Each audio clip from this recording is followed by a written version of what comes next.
Olá, pessoal. Hoje nós estamos aqui com mais um episódio e esse vai ser da hora, que a gente está com um convidado assim muito, muito especial, amigo de longas datas. E como é que eu conheci essa pessoa?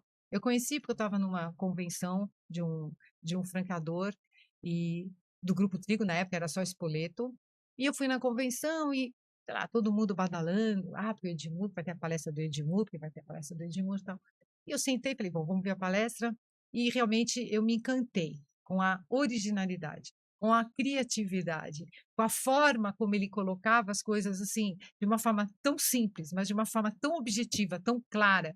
Mas assim, de acabar a palestra, aplaudir em pé, e aí eu me encantei. E aí a gente acabou pegando o avião, nós acabamos saindo dessa convenção, foi lá em Angra dos Reis, naquele hotel Porto Belo. A gente acabou pegando a Kombi, sei lá, Kombi, Kombi. a É, Kombi, Kombi, na época era É Kombi. Kombi, né? Como é que faz? A gente veio do Nordeste.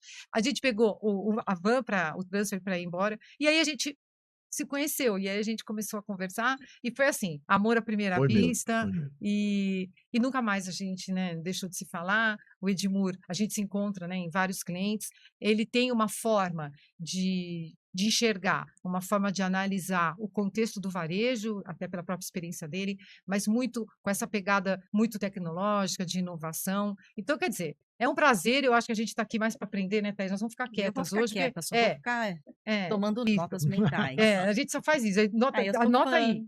E aí ele foi muito super fofo de aceitar o nosso convite para vir conversar aqui com a gente. Então, hoje estamos aqui com o Edmur Sayane. Edmur, se apresente, por favor, conte a tua história, que ela é linda, né? Uma experiência maravilhosa com tudo que ele viveu.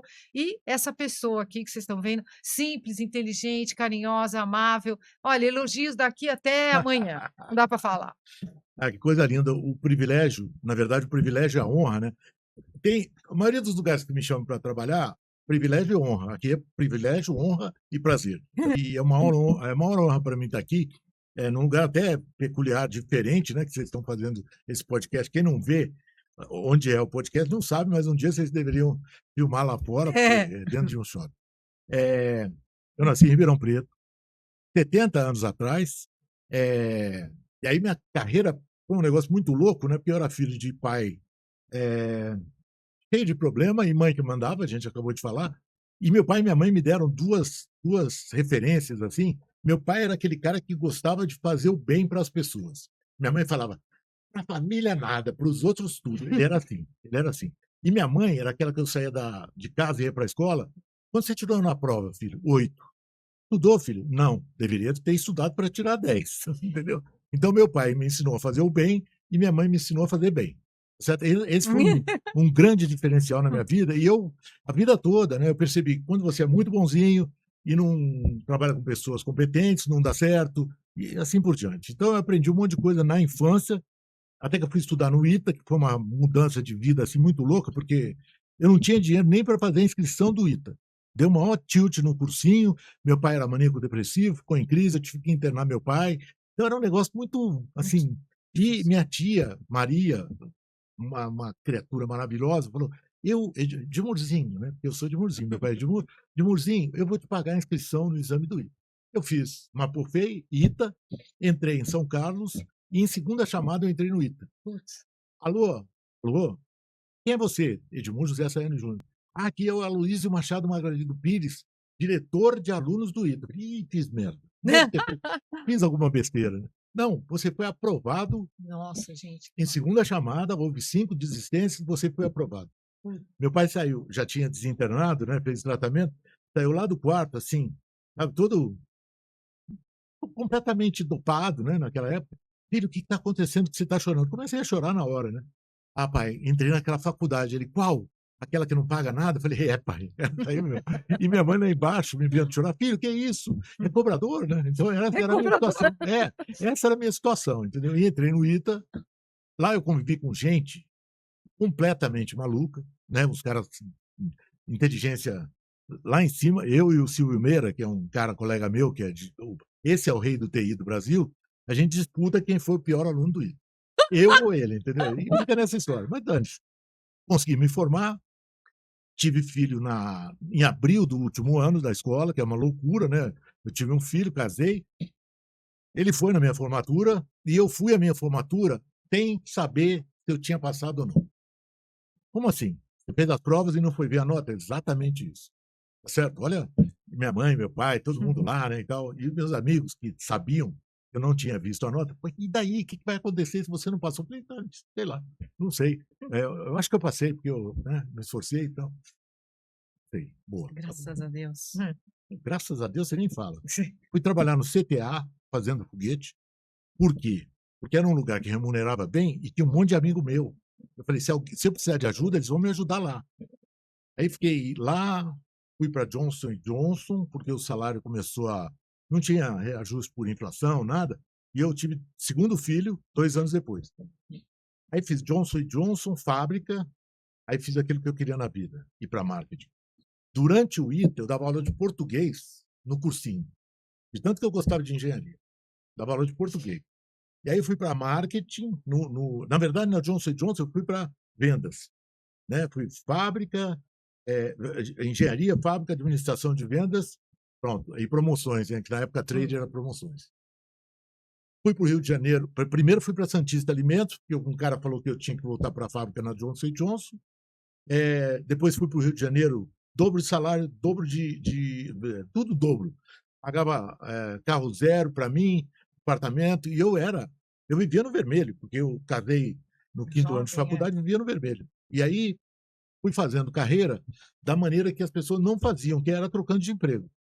Por quê? Porque eu trabalhava, né? Me chamaram para ir para o Rio, na Reynolds Cigarro, tudo. 6 meses depois eu percebi que não era nada do que eu queria. Me chamaram para ir para a Pepsi.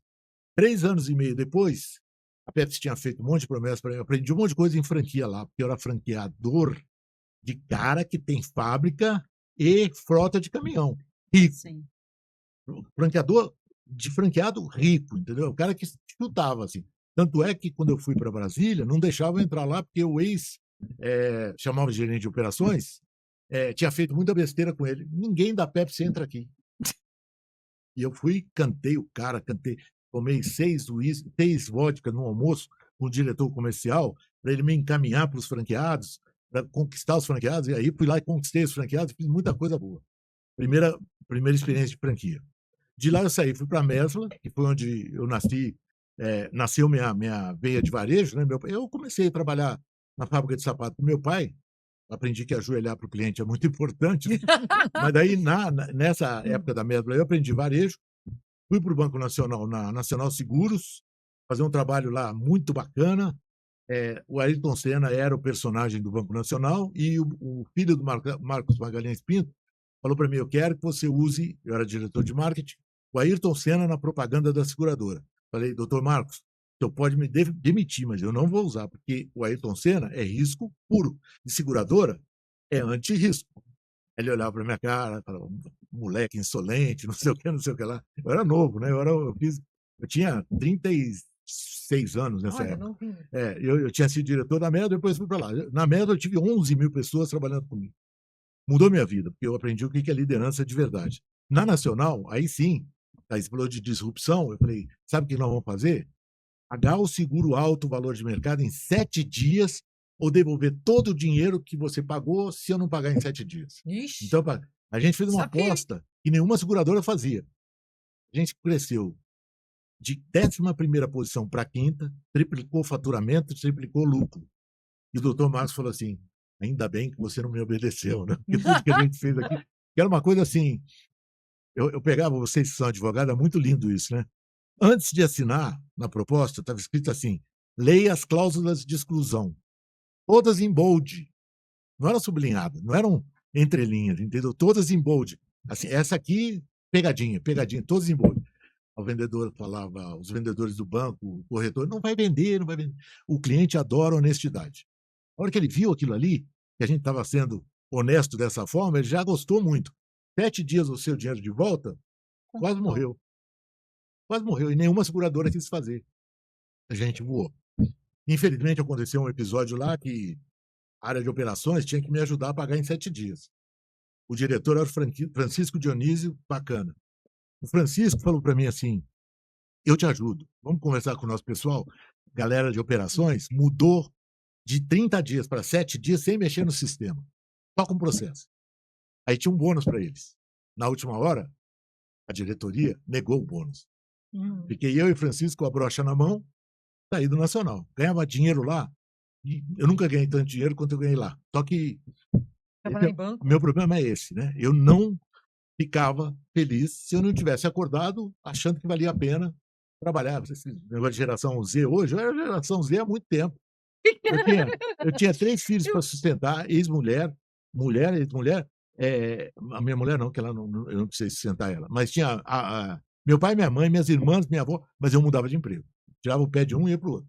Os 2 últimos foram 2 gerências gerais, e aí eu falei, realmente eu não quero trabalhar para os outros.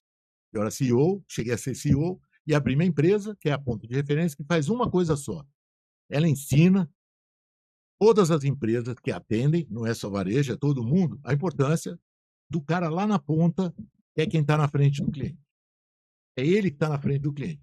Esse cara faz o cliente definir se ele vai ficar com você ou não o tempo todo. E as marcas tratam esses caras mal. Então a gente faz um trabalho, para resumir e parar de falar, vai do presidente até o atendente e o cliente, passando por todo mundo na empresa, todo mundo se integrando para fazer esse cara que eu chamo de herói da ponta, na hora que ele for atender o cliente, ter todos os meios para fazer um trabalho bom. Para conquistar e manter. Para fazer um trabalho. É exatamente isso. Ele, com todo o carinho que ele vai dar para o cliente, porque eu acredito muito que esse cara tem que ser bem contratado, além de bem treinado, né? Porque se ele não for. O cara que é cortês aprendeu isso de berço. Isso você não ensina. Se você contratar um cara não cortês para trabalhar em atendimento, você cometeu o erro da sua vida, porque não há treinamento que repare. E o Danny Meyer, que é o cara papa de alimentação nos Estados Unidos, Shake Shack, Union Square, o cara, ele fala assim, para trabalhar em atendimento tem que ser uma pessoa gostável. Uma pessoa que as pessoas... Você cola na pessoa e gosta da pessoa. Com certeza. Entendeu? Vocês duas são gostáveis. É a pessoa que transmite, né? O cara está te atendendo na mesa, né? Quanto tempo ele tem para você... Eu falo que na relação, falando de relacionamento um pouco, o ser humano é uma máquina de julgar. Concorda? Você me conhece bem? Não. Não. Eu te conheço bem? Não. Só que tem um detalhe, tem uma referência bacana para mim, que é com quem você anda, né? Mas se você não conhece uma pessoa bem, você desconfia automaticamente. Ele desconfia de mim, o Osmar, né, que está ali, desconfia de mim, e é normal. O que cabe a você? Conquistar a confiança. Exatamente, como é? Desconfia, ainda não confia. Nessa fase, tudo que você fala para alguém é spam. Entra por aqui, sai por aqui. É spam. É spam. Gostei. Sabe aquele aumente seu pênis? É daí para baixo. Então é spam. O que você tem que fazer nessa fase? Ouvir o cara. Ouvir o cara. Né? Vem um franqueado novo para ser candidato. O que você tem que fazer? Ouvir o cara. Ouvir o cara. Ouvir o cara. Ouvir o cara. Ouvir o cara. Né? Por isso que eu gosto muito do esquema Outback, porque você convive antes com o cara para depois ele ser teu parceiro. Não interessa que não chama franqueado, mas você tem que conviver com as pessoas antes de confiar nela. Tá? Confio. Maravilha, né? Confio. Se fizer besteira, não confio mais. Mas eu falo assim, sabe quando você chegou no limite de potencial do teu relacionamento? Torcida a favor. Torcida a favor. Quando você torce a favor, eu torço a favor de vocês, mas muito. Qualquer coisa que acontece, eu torço a favor de você. Por quê? Porque, cara, eu sou encantado com tudo que eu aprendi com a Melita de franquia. A Melita me ensinou muito, né? Você deve saber muito de franquia também, né? Umas coisas assim que as pessoas falam, até tem coisas que são muito engraçadas, porque são comuns no ambiente de franquia, e para nós há muito tempo já são absurdos. Tá certo? Os caras insistem em falar de certas coisas que são absurdas. A frequência de visita do consultor de franquia, sei lá. Chega na reunião de convenção de franqueado, eles me pedem, Edmundo, eu quero que você dê uma palestra. Ok. Do que você quer que eu fale? Adoraria que você conseguisse que os nossos franqueados aderissem mais ao nosso modelo. Eu falo, meu Deus, quanto você vai me pagar em 1 hora para eu fazer o cara voltar a aderir ao seu modelo? Aí os caras contratam mal, né? Contratam sem conviver, eles contratam inicialmente, né? Muitos franqueados são contratados inicialmente para preencher aquele vazio. Quantos franqueados você tem? Nenhum. Eles querem chegar a 20, 30 rapidamente, para que a franquia passa a existir na cabeça das pessoas. Só que aí ele contratou 30 caras que vão dar trabalho para ele a vida inteira. Com E certeza. dá muito. Muito. E a segunda coisa que eles fazem de pecado é o franqueado, no meio de uma convenção de franquia, falar assim: posso pedir uma coisa? Faz 6 meses que eu pedi uma coisa para o meu consultor e ele ainda não me deu resposta. Então, para mim, franquia boa, contrata com muito critério, mas com muito critério, e tem consultor de franquia muito competente. Porque tem muitos despreparados, né? Muitos. Tá? E uma Muitos vez eu ouvi despreparados. Mas esse daí, se tivesse só passado o recado, já tinha resolvido, né? Pediu um negócio pro meu consultor faz 6 meses e até agora nada? Não Era é. só ter passado o recado. O cara não passa nem recado. O cara não sabe nem passar recado e não sabe ter a voz ativa de representar o que o franqueado quer perante a marca, né? Porque o consultor de franquia verdadeiro, ele é dupla via. Não, vai me matar. Ele é dupla via. Ele fala para o franqueado e para todo mundo, e fala do cliente, do franqueado e da galera que trabalha no franqueado para a marca. Que é uma das coisas que mais faz uma empresa crescer na face da terra e entender o que o franqueado sabe, que normalmente é muito mais do que o franqueador sabe. Tomando tudo é muito mais, né? Então, eu convivi com pessoas que nem o Eduardo Olivil, o Mário Chadi e tal, que eles entendiam isso muito, né? E usavam os franqueados como fonte de informação para eles, tá? Se o cara é assim, ótimo. Alguns outros caras com quem eu convivi, 2 super famosos e tal, que eu não vou mencionar, porque é uma estupidez, é inacreditável que existe esse cara, não queriam conviver com o franqueado, encostar no franqueado. Não querem fazer convenção para não ter que unir o franqueado. Então, é isso que é triste, né? A gente ainda, quase 2026, a gente ainda vê franqueadores, né? A gente já está, olha, escritório, estou há mais de 37 anos em franquia, ainda hoje a gente vê esse tipo de franqueador. Aí você fala assim, o cara não entendeu o que é o negócio dele. Então, como é que os franqueados vão entender? E ele sofre, tá certo? Sofre! Eu lembro do cara que era o Peixoto, que foi o primeiro master franqueado da Subway. Se lembra? Eu me lembro, eu atendi eles. O Peixoto, eu também atendi ele como consultor. O Peixoto era muito engraçado, porque ele falou para mim, eu não sabia o que era franquia, ele era diretor financeiro da IBM. Um cargo, né, daquele que mandava muito, assim. Ele falou, eu não sabia o que era ser franqueador, franqueado, nada. Quebrou minha jarra de cristal. Quebrou. Eu estou tentando colar, mas... E ele vendia, o cara vendia pedaço da lua legal, né? Ele chegava pro cara da Subway do Rio, você paga, sei lá, na época quanto era de dinheiro, mas assim, 7 milhões e ganha o direito de alguma coisa. Meu chefe na Pizza Hut, que foi o segundo lugar que eu fui, na segunda empresa, a penúltima, né, eu era da Pizza Hut Rio. Ele entrou na franquia Pizza Hut com um videocassete apresentado pelo Pandolfo, Humberto Pandolfo, tá certo? E ele se encantou, né? Porque o Rubem é um cara do sonho, assim, ele é menino, assim, era menino, gaúcho e tal, mas ele sonhava. E ele falou, nossa, eu vou entrar na Pizza Hut, papapá. Investia 5 milhões numa loja, 5 milhões em outra loja, porque ele achava que aquilo era o papel dele. Quando eu entrei, nenhuma loja daria break-even nunca. Juro, nenhuma loja. Eu falei, para de abrir, vamos pensar todo o negócio. E eu convenci ele que a gente tinha que virar bandeira. Né? Não tinha saído da Pizza Hut, ele vendia farinha, entendeu? Ele sabia tudo disso aí. E a gente criou um modelo lá que foi... A gente criou o Pampito, que era um personagem, que era uma Pizza Hut, assim. Tudo a galera. Cheguei num quadro de custo, tinha um personagem. Quem fez esse personagem? Foi você? Ninguém? Não, eu gostei. Aí apareceu a pessoa, né? Porque ele estava com medo. Fizemos concurso do nome, fui para Laguna Niguel, uma convenção dos franqueados mundial da Pizza Hut, e a diretora de marketing era muito chapa minha. Ela botou o filme do Pampito lá, que a gente tinha um filme, ninguém tinha filme e a gente tinha. Entre para a Pizza Hut, venha para a Pizza Hut, entre para o Pump Clube, Clube dos Amigos do Pampito. Uau! A gente fez um clube, cartão, o clube do Pampito. Fidelidade do Pampito. Primeiro mês era dezembro, a gente doou não sei quantos mil reais. Isso em 1994. Entendeu? Então, ele era muito moderno, ele apostava muito. A gente tinha 3 pessoas em marketing, quando o Pizza Hut tinha 2. Era tudo assim. Então, cara, eu fiquei calejado, né? Porque eu percebi o quanto que é possível você enganar as pessoas, né? Com um canto de sereia, né? E as pessoas, engraçado, elas se submetem, elas não testam. Sabe, ele não foi perguntar para ninguém como é que era Mas você aquilo. sabe que eu estava ouvindo hoje de um motorista de táxi. Não, porque a senhora sabe, né? Esse negócio de rede social é fogo. A senhora acredita? As pessoas acreditam mais em rede social do que a gente falando em casa. A minha mulher, ela acredita, ela ouve alguma coisa no Instagram, ela acredita que aquilo é verdade pura. Isso. Eu falo para ela, não é isso. Ela não acredita mais em mim.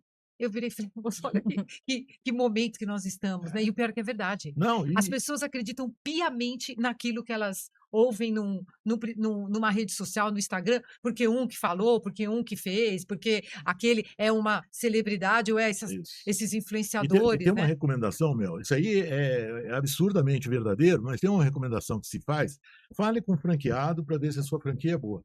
Se o franqueado não for teu amigo, ele não vai falar mal da franquia. Ele não é louco, ele não vai dar um tiro no pé, ele é franqueado daquela franquia. Vai chegar um cara novo para ele perguntar se a franquia é boa ou não, ele vai falar que é ruim? Não, Então, e você sabe que tem que ir profundamente. eu tenho ouvido muito, a gente mesmo lá no Biconnect, a gente participou de um evento, estão falando muito, né, dessa transformação digital, de estar trazendo softwares para a francadora, então a francadora ela vai evoluir, né, digitalmente, ela pode usar para fazer consultoria, ela pode usar para selecionar franqueado, ela pode usar para um montão de coisa, né? E a transformação humana? De atendimento. É. Eu falo que E de atendimento, é franqueador franqueado também. não, exato. Ninguém fala. Transversal, né? E quando a gente fala que franquia é relacionamento, e você também defende essa ideia, né? Que hoje todo mundo fala, hoje virou jargão, né? Mas a gente já há muitos anos a gente falava isso, o pessoal achava que era, né, não acreditava muito, mas hoje é jargão, porque hoje todo mundo fala que franquia é relacionamento, mas o quanto que as pessoas estão investindo tempo, conhecimento para entender de ser humano. Eu chamo a minha IA é inteligência em atendimento. E o meu pitch é assim: você já fez transformação digital? O que aconteceu? Nada. Nada. Nada. Você ficou igual ao outro, né? Porque quando você faz transformação digital. Todo mundo vai ficando igual, fica né? Igual ao outro. Você, lancei e-commerce, sabe? Não sei o que lá.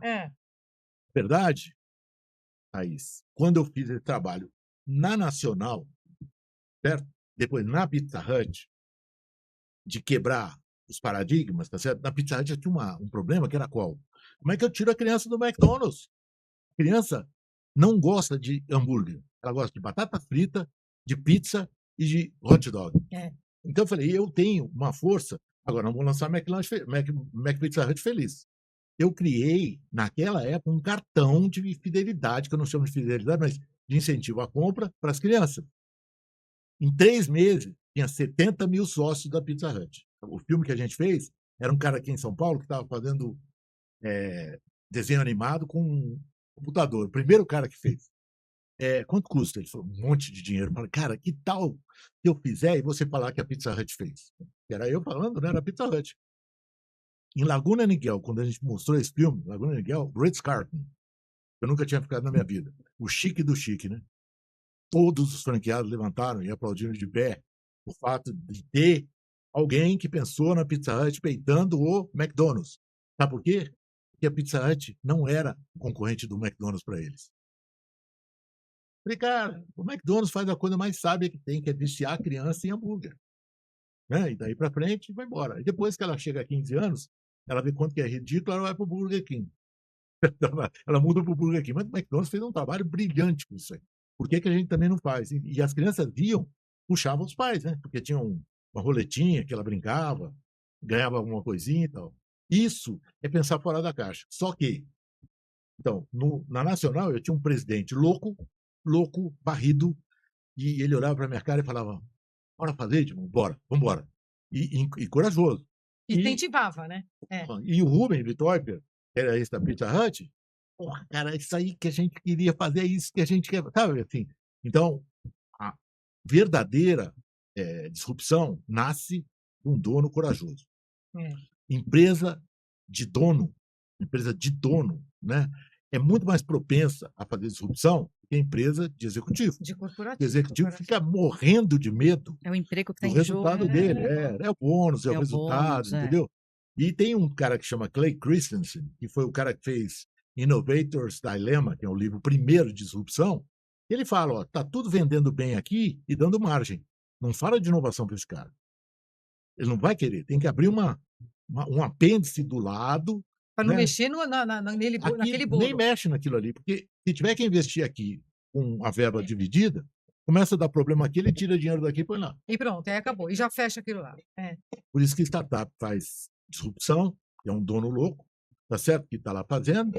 E por isso que as grandes marcas que fizeram disrupção, né, que conseguiram fazer disrupção, a Apple, né? A Apple fez uma atrás da outra. Hoje em dia, se o Steve Jobs ressuscitar, ele olha para o iPhone assim e fala, nossa, coisa velha, que é igualzinho quando ele morreu. Não mudou. Só tem mais câmera. Como é que é? Só tem mais câmera. Isso, mas assim, não tiveram a ousadia que ele tinha, e a cada hora lançar uma coisa nova, entendeu? E isso aconteceu na Natura, quando os acionistas saíram, uma empresa maravilhosa que é o Starbucks. Tinha um cara lá que era o dono do Starbucks, e quando ele saiu e foi para o conselho, a empresa fracassou, porque esses caras, que são os caras que gostam de gente e fazem inovação, normalmente eles são os donos das empresas. A Belo Diniz aconteceu isso aqui no Pão de Açúcar e tal. Eles são os caras que Mas acho que o fundador, ele tem aquilo na veia, né? Muito. Não é? Muito. Eu acho que tem na veia. Eu acho que passa a ser como se fosse, não tem muito, não é dissociado, porque faz parte do teu DNA. Você nasceu, né, com aquilo. Eu acho uma vez eu fiz um trabalho com a Dado Beer de Porto Alegre, que veio para São Paulo. A gente trabalhou com a Dado Beer, se lembra? Em outra vida, sim. Aqui em São Paulo? A gente atendeu quem? O Castro dono, Mota. né? Acho que era. Quem era? Eu não lembro. Era ele. A gente fez um trabalho para a Dado Beer faz tempo. Eu fiz uma consultoria para a Dado Beer, depois da Marta, minha mulher, o tio Jorge Gerdau, né, que a gente chamava de tio Jorge, ele era o tio do Dado. Ele você tem uma pessoa lá no Rio para ter a CEO da Dado Beer no Rio? Eu falei, tem, Jorge. Tem sim. Mas é da família. Aí, aqui que eu fui falar essa estupidez, né? Era a Marta que eu ia indicar, tá? Ele falou assim, qual o problema? Minha empresa tem 100 anos de empresa familiar. Ela é boa? Isso que conta. Né? Porque quando a família é boa... Cara, eu estava na Special Dog agora, uma empresa que vende... Sábado eu dei uma palestra lá. Você visse a lindeza da empresa. A lindeza da empresa. Chamei uma menina, falei, do que você mais gosta na sua empresa? As pessoas. Aí todo mundo... Nossa, que legal. 450 representantes. Supostamente não tem vínculo nenhum.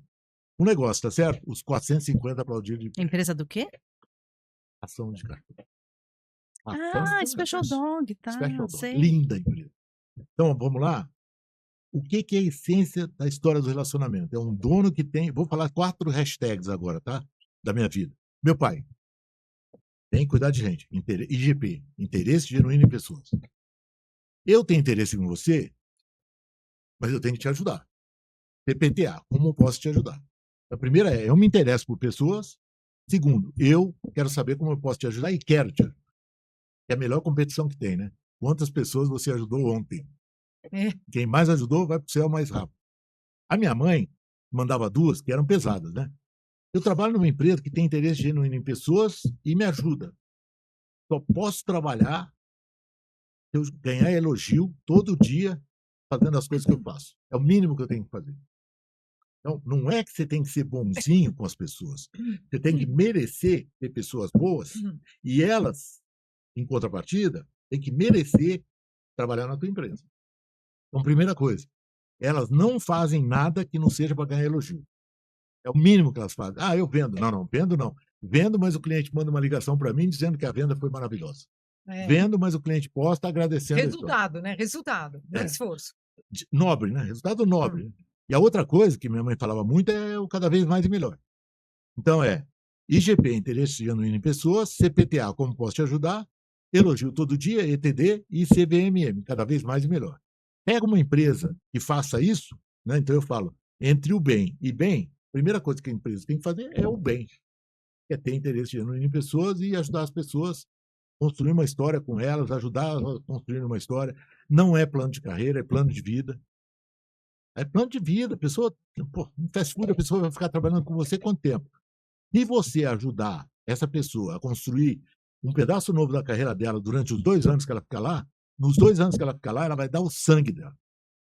Agora, se você ficar empurrando o cara para uma carreira que ele não quer, que não é o que ele quer, eu acho que fast food tem o mérito de ter formado. McDonald's merece esse mérito, né? Ele formou primeiro emprego, milhões de pessoas. E com certeza não conseguiram ficar no McDonald's, mas aprenderam disciplina, aprenderam processo, né? Aprenderam um monte de coisa. Então, mas deixa eu te falar uma coisa, nesse tudo que você já viveu, acho que você tem uma experiência maravilhosa. Hoje, olhando para o franchising, né, assim, nu e cru, aonde você acha que está a maior transformação? Onde você acha que a inovação precisa chegar? Porque a gente ainda, como você me falou, a gente ainda continua vendo os comportamentos iguais que a gente via 35 anos atrás. Atendimento a consultor, processo de seleção inadequado. Mas agora tinha que parar o episódio, tipo, ver o próximo. Uma pergunta que você faz. Mas eu vou falar uma coisa para você. Quem estuda engenharia alguma vez na vida, estuda uma curva de Gauss, assim, tá? Bom, eu já ouvi falar desse Gauss. O Gauss é o cara que definiu que num ambiente qualquer, numa comunidade qualquer, você tem poucas pessoas muito ruins, 25%. 50% são medianas e 25% são muito boas. O problema é que o franchising reproduz esse modelo. Tem 25% dos franqueadores que são muito bons. Não dá para falar que não tem. Não sei se chega a 25%, mas tem muitos que são muito bons. O problema é que a gente fica muito triste pelos outros 75%, né, que marcam muito. Assim como o franqueador, já sentei na mesa de franqueador é uma porcaria, Aí fui perguntar para eles quantos franqueados eram uma porcaria. No caso deles, era menos da metade. Falei, então, você tem franqueado bom ou beça? Eu não implanto nada em franquia por obrigação. Projeto novo, tá? Quem quer? Ok, vai fazer. Quem não quer, dane-se. Porque todo mundo fica querendo fazer, todo mundo fazer. Não. Faz alguns fazer. Não é faz alguns fazer. Pega quem quer fazer e faz, os outros vêm por quê? Por imitação. Eles veem um bom resultado e vão lá. Blitz em cara que não está seguindo o processo. Blitz, para ver o que está acontecendo. Porque pode ser um erro nosso. De não estar perto dele, entendeu? Tratar franqueado que não é muito bom de maneira diferente de franqueado bom. O menino da Mr. Cat, esqueci o nome dele agora, mas ele é casado com a filha do Armando Weisfeld, que era da Boticário. Ele falava assim, Edmundo, alguns franqueados têm que ter como consultores de franquia o dono. Ele entrou junto com o dono. E depois de ele ter trabalhado com o dono, ele vai trabalhar com um consultor de franquia que não é bom. Como é que esse cara se sente? O direito adquirido que ele tem, ele falou, mas quantos você tem que você cuida? Ele falou, 10. Então, ele tem 10 caras que ele cuida pessoalmente. Cuidado. Então, uma coisa do consultor de franquia, o que acontece hoje no Boticário, por exemplo? Muita gente reclama, foi embora do Boticário, saiu do Boticário e tal. Pô, o Miguel nem falou comigo. Porque se distanciou, o cara era distribuidor do Boticário, ajudou a fazer franquia, né? Foram os distribuidores que ajudaram a fazer franquia e foi nomeado, certo? Sem o Miguel ter falado com ele, sem o Arthur ter falado com ele. Dói muito isso. O relacionamento foi construído nessa base, entendeu? E aí você esquece essa história. Porque tem muito... Mas eu vou fazer um manifesto aqui. Não um manifesto. Disclaimer. Não, uma revolta. É disclaimer. Chique. É chique, tá. Então, um disclaimer. Mas é o seguinte. Eu acho que, sim, isso é do passado. Agora, o que a gente vê muito, mas infelizmente muito, e aí eu até vou voltar um pouquinho sua fala, é assim, tem franqueado que vai seguir aquele roteiro da circular de oferta, tá falando dos franqueados ativos e desligados, vou conversar com o franqueado ativo. Aí o franqueado ativo fala mal, que você falou, não, o franqueado eu não lembro que palavra você usou, mas assim, é tosco, vai falar mal de si mesmo, mas tá sim, você sabe disso. É assim. Né? Fala mal da absurdo, própria marca. Para desanimar o outro de não entrar. Para desanimar. E aí você fala, poxa, você tá falando mal do seu sobrenome. Isso. Tá enfraquecendo sua marca para o mercado. Por que você tá fazendo isso? Eu juro por Deus que eu não imaginava que houvesse tanta gente que fizesse isso. Não, ignorância minha. Não, mas tem muito. Tem muito. Muito pé com a marca, né? Muito pé. Mas todos. Então, mas não é isso. Não, eu acho que é ciúmes. Eu acho que tem É uma uma série de falta de sentimentos, entendimento. são vários sentimentos que rodeiam aí. Se o cara tá mal, porque ele acha que de repente o francador tá querendo passar ele para trás, aquele cara vem pro lugar dele. Bom, se o cara não tá mal, tá bem, eu acho que de repente o francador tá querendo. Sempre eles. Sabe a pegadinha do Faustão? Eles É, a sempre câmera acham escondida. que tem uma câmera escondida ou que tem uma outra intenção não velada, sabe assim? Uma intenção. Então, por quê? Porque é muito difícil você hoje encontrar uma rede, 50, não vamos falar de rede 100, 50, onde paira uma confiança absoluta. Dignidade. E confiança? Não tem. A Não, e confiança assim, não. o franqueado também quer tudo para ontem. É. Isso não é o franqueado. É o mundo geral querendo tudo para ontem, porque a velocidade, o tempo, é tudo diferente hoje. E aí o franqueado não tolera esperar, uma semana. É muito tempo. Mas às vezes para o Amadurecer. franqueador dar uma resposta, eu vou demorar meus 5 dias, meus 7 dias, e às vezes a resposta pode ser: "Não dá". Mas esse tipo de resposta tem sido inaceitável. Mas você Tá sabe mais que isso até pra complicado de gente, você gerir é, tudo isso. mas até pra gente. A gente no escritório recebe uma consulta. Tem consultas que a gente tem que estudar. Não dá para te dar uma resposta, é isso. O francador, ele quer que vocês. Bom, né? A gente, infelizmente, ou graças a Deus, nós não somos chat GPT. Então, a gente vai estudar ou vai discutir internamente e tal. Também estressa. Tá. E se você liga depois de 2 dias, ele ainda cobra. Por que você não tá. Então, quer dizer, esse imediatismo que traz a superficialidade, né? O Mas tem imediatismo. uma coisa que a franquia deveria trabalhar melhor: o SLA dos processos, entendeu? O Service Level Agreement, o acordo de serviço dos processos. Eu estava vendo o evento que a Renata e eu fomos, qual o tempo esperado quando você manda um e-mail, um WhatsApp, não sei o quê, não sei o quê, não sei o quê. Então a franquia deveria falar assim, ó, para eu te responder um e-mail, eu vou levar 5 dias. Vamos lá, até 5 dias, certo? A expectativa do cara fica desenhada a partir daí. Se você me mandar uma coisa mais urgente, que é por WhatsApp, e aí eu vou ver se você foi criterioso para mandar urgente, eu vou responder em no máximo um dia. Pronto. O problema é que fica uma. Eu É quando. meio nebuloso, né? Tudo ao Nebuloso. mesmo tempo e. Os meus. Eu tinha Manaus, Belém, Fortaleza, Brasília, Goiânia, Uberlândia e Vitória na Pepsi. Tá? Tinha uns caras de Goiânia que eram. O meu critério com eles era diferente por. Vamos dizer assim, por meritocracia, porque como eles eram muito rápidos, eu me obrigava a dar a resposta rápida para eles também. O Fortaleza era uma coisa muito lerda. Eu chegava em Fortaleza, um dia eu cheguei e falei, a Pepsi está ruim. Eu perguntei o quê? Financeiramente? Não, o gosto da Pepsi está ruim, o cara do hotel. Cheguei na fábrica, o cara da fábrica falou, não, caiu óleo na Pepsi, óleo de máquina, mas fique tranquilo, já vendeu tudo. Ai, gente, que horror! Tá vendo aquele? Já vendeu tudo. Parece o metanol, ai, Eu credo. fui recolher Pepsi, eles tinham 40% de participação de cola, né? Eles levaram anos para fazer a participação. Ia morrer, né, cara? Troquei tudo. Mas ele nem se incomodava. Para esses aí, eu juro por Deus que. Agora, o cara que merece, o cara que é bom, né? Porque tem os quadrantes, né? O cara bom, aderente, né? O grande aderente, tem um grande não aderente, tem um pequeno não aderente e tem um pequeno aderente, que é o que você quer que cresça, tá certo? Esse aqui, que é o grande aderente, o pequeno aderente, aí você responde rápido, porque esse cara, ele respeita você. Esse aqui, você dá o da lei. São 5 dias. Esses são os que mais reclamam. Então. É Mas 80-20, né? É assim, hoje a pessoa vai assim. Ela liga, você não atende, ela manda o WhatsApp. Aí você não atende, ela manda o e-mail. E aí, alguma coisa ela vai te catar. Né? Ela vai para o Facebook, ela vai para o Insta, ela tenta te achar. É uma coisa impressionante. Mas assim, tudo no mesmo dia. Agora, sabe outro mal que existe nas empresas, né? Qual é o número de pessoas muito competentes que tem numa empresa? Chuta. 10, 20, 50, 100? Depende de qual é o tamanho da empresa. Qualquer tamanho. 20%. 20%. Cara, Japa manja muito. 20%, cara. Então, o que acontece? Tem uma área de suporte à franquia. Franqueado. Só tem um cara bom. Só tem um cara muito bom. Às vezes, o cara não quer falar com outro cara. Porque é esse cara que te dá a resposta. Então, isso é fábrica de incompetência, tá certo? O cara se conforma em trabalhar com 4 pessoas não muito boas no quadro dele.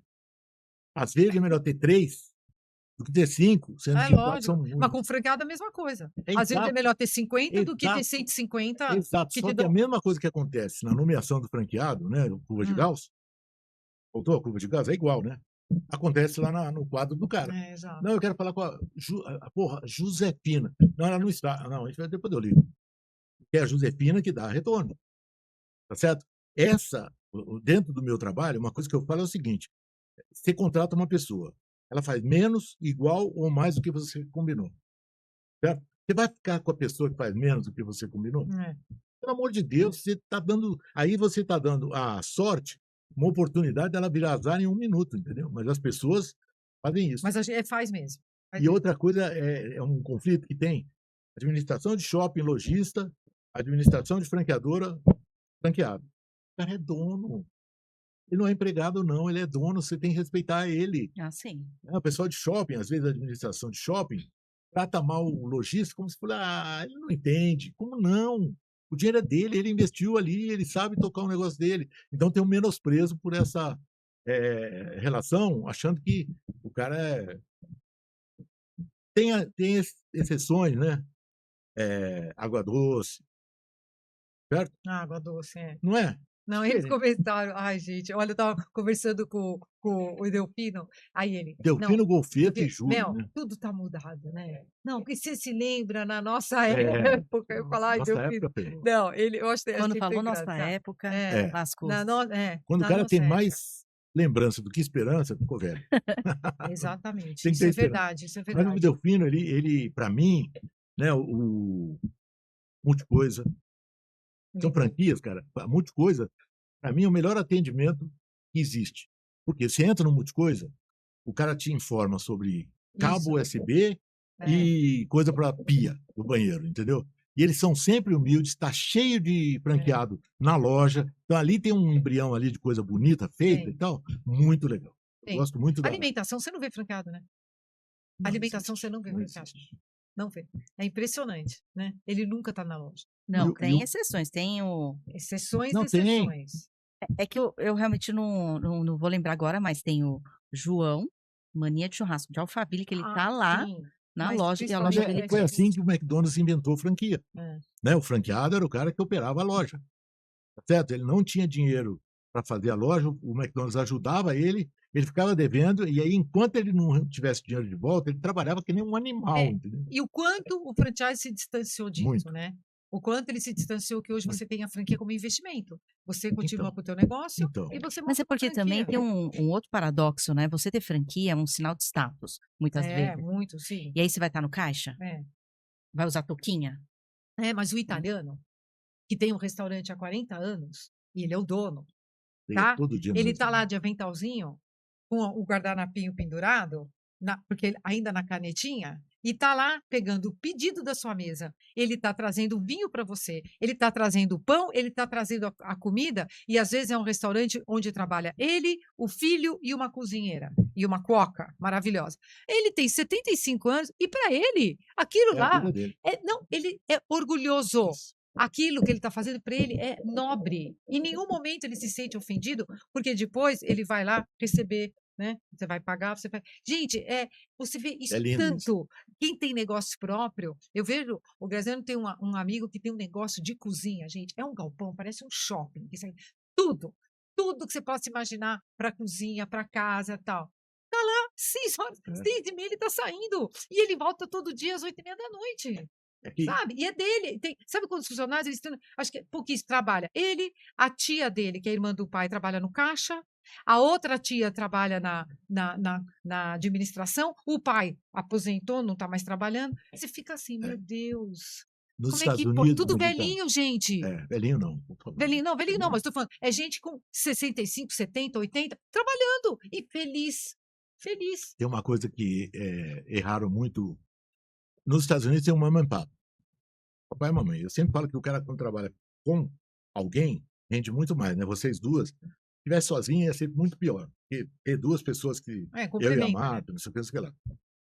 Mama and pop, a Subway cresceu no mama and pop.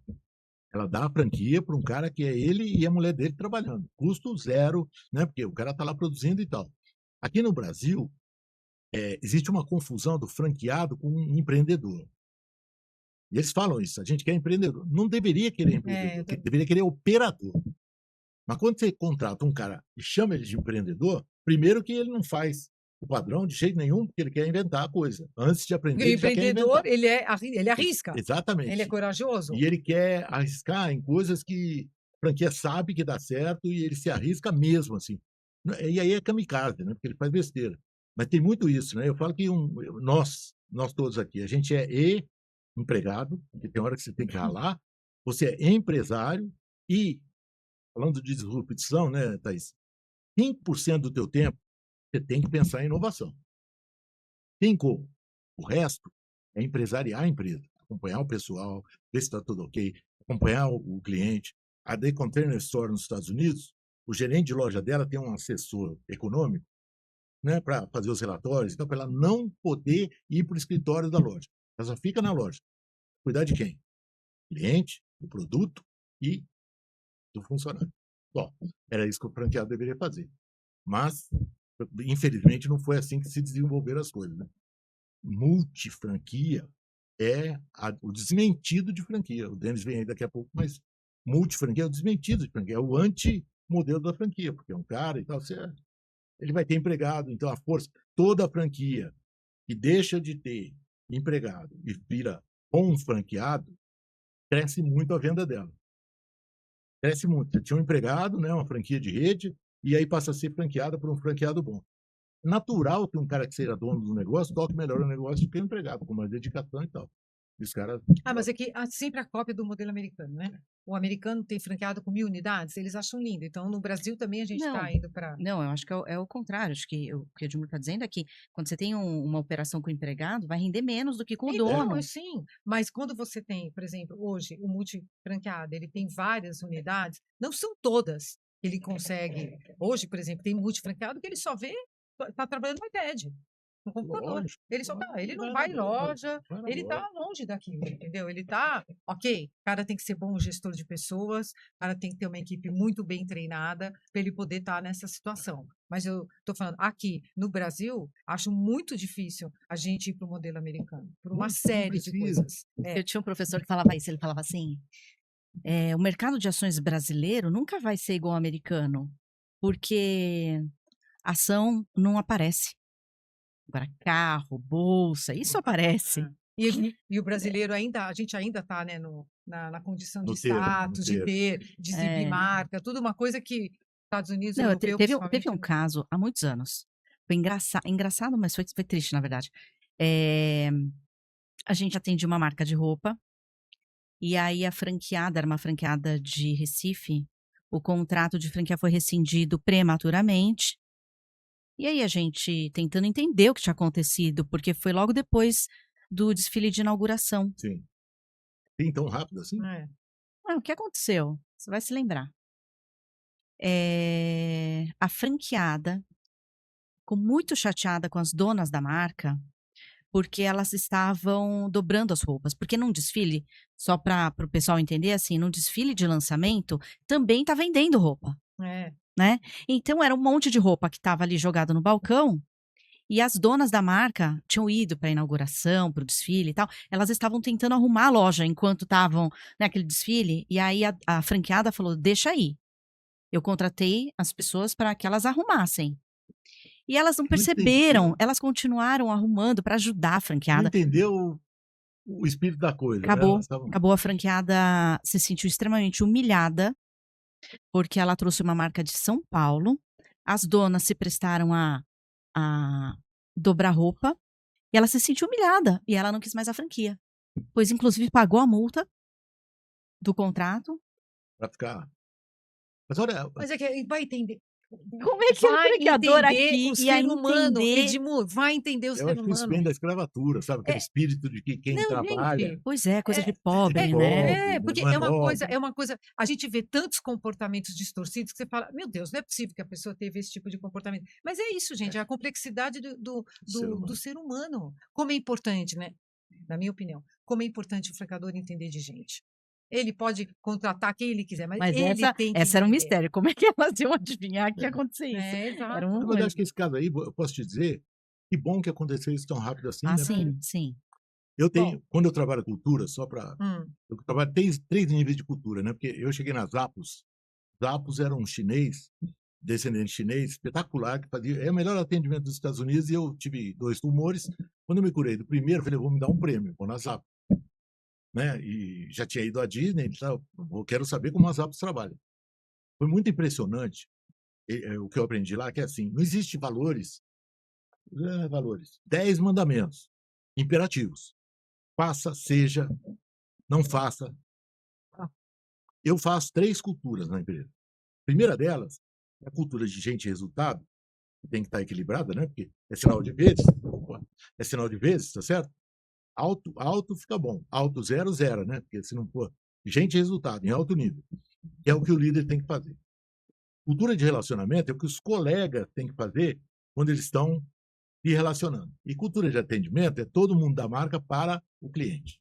Essas 10 linhas escritas e mandadas, né? Se tivesse isso, ela ia escrever assim: o líder pode ajudar e deve, né, na franquia dela, sempre que precisar, porque o estar junto com quem está na ponta no momento crítico é maravilhoso.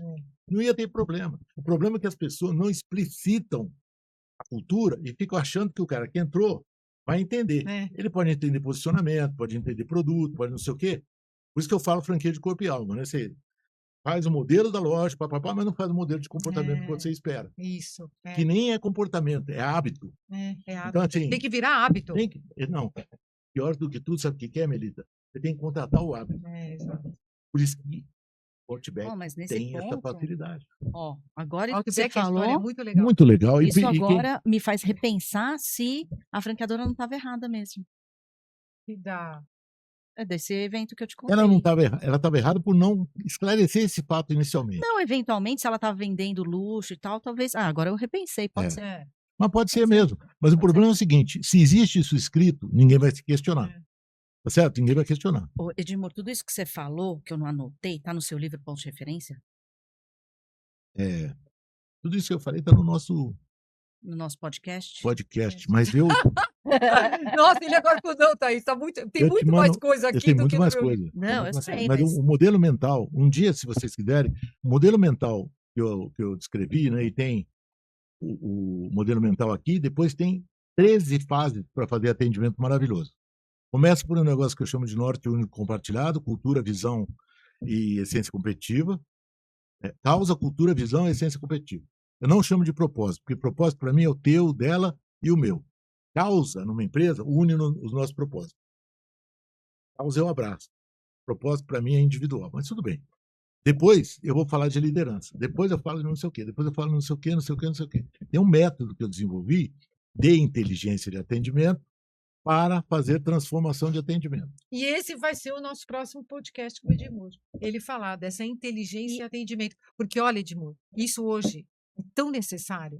Mas não é atendimento só do consumidor. Não. É atendimento de cliente em prestação de serviço, em varejo. Como é importante hoje, porque esse cliente ele é mais complexo hoje. Muito mais. Como é que esse cara quer ser atendido? Como é que esse cara quer ser tratado? Porque isso você precisa abrir, porque existem alguns mindset antigo, né? De muito mais a gente que é mais.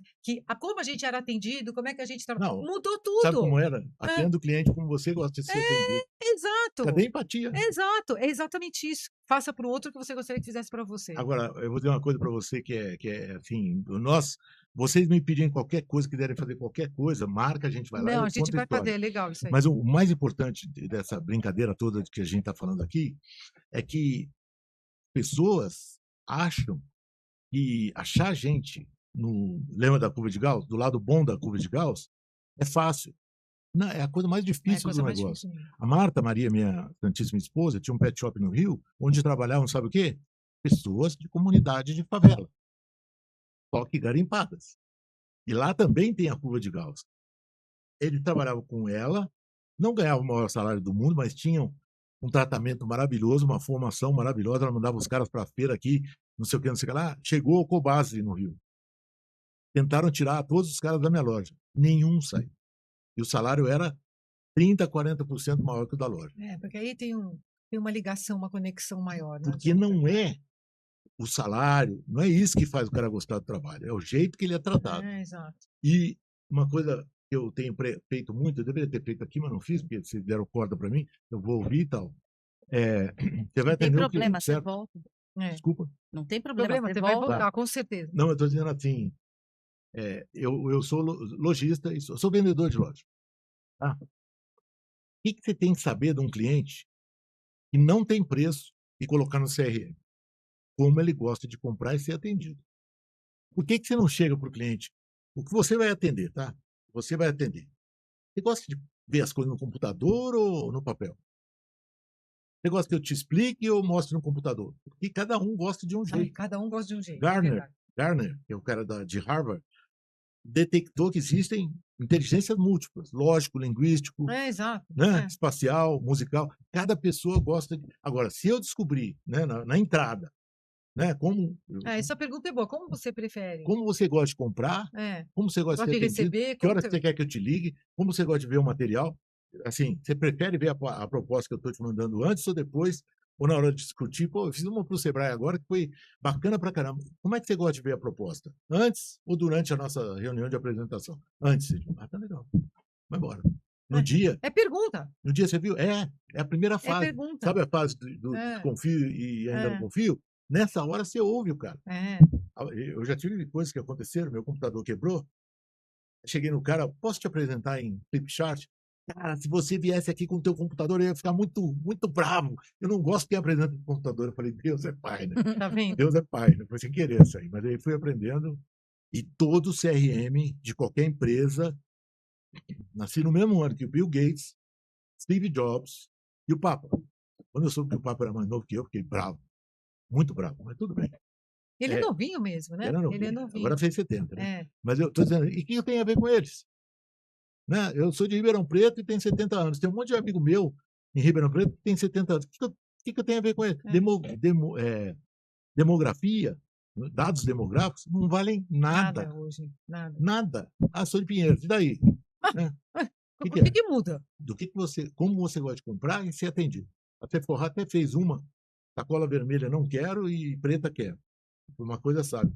Mas o vendedor bom, ele descobre isso aí.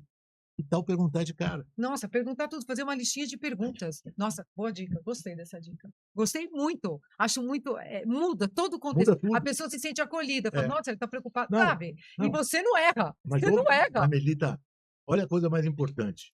Você está preocupado com ele. Ele quer saber se você está preocupado com ele. E aí vem 3 coisas, né?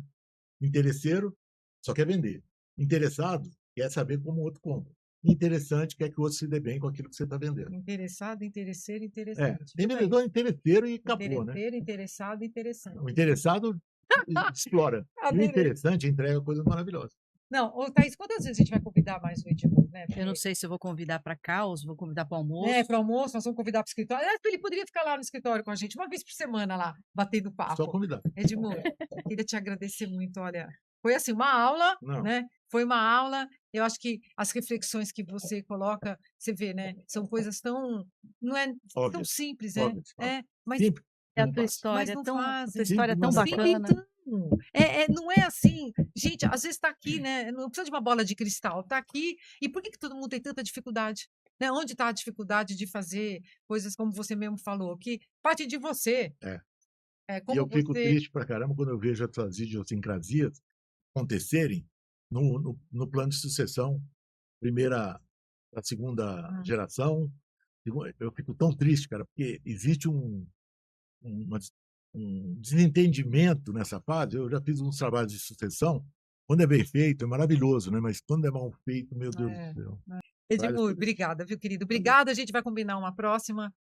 Tudo de bom, felicidade para você. Que você continue aí divulgando essa maravilha, isso tudo que você tem dentro de você. Olha, se todo mundo pudesse praticar 1/10 do que você está falando aqui, acho que a gente teria um varejo muito mais consciente, teríamos um franchising muito mais maduro, que é isso que a gente busca. Eu acho que o nosso podcast aqui é para isso. A gente traz pessoas que têm uma vivência legal, para a gente poder conversar, para a gente poder trocar ideia para o bem do franchising. Aquilo, é o franchising do bem fazendo o bem.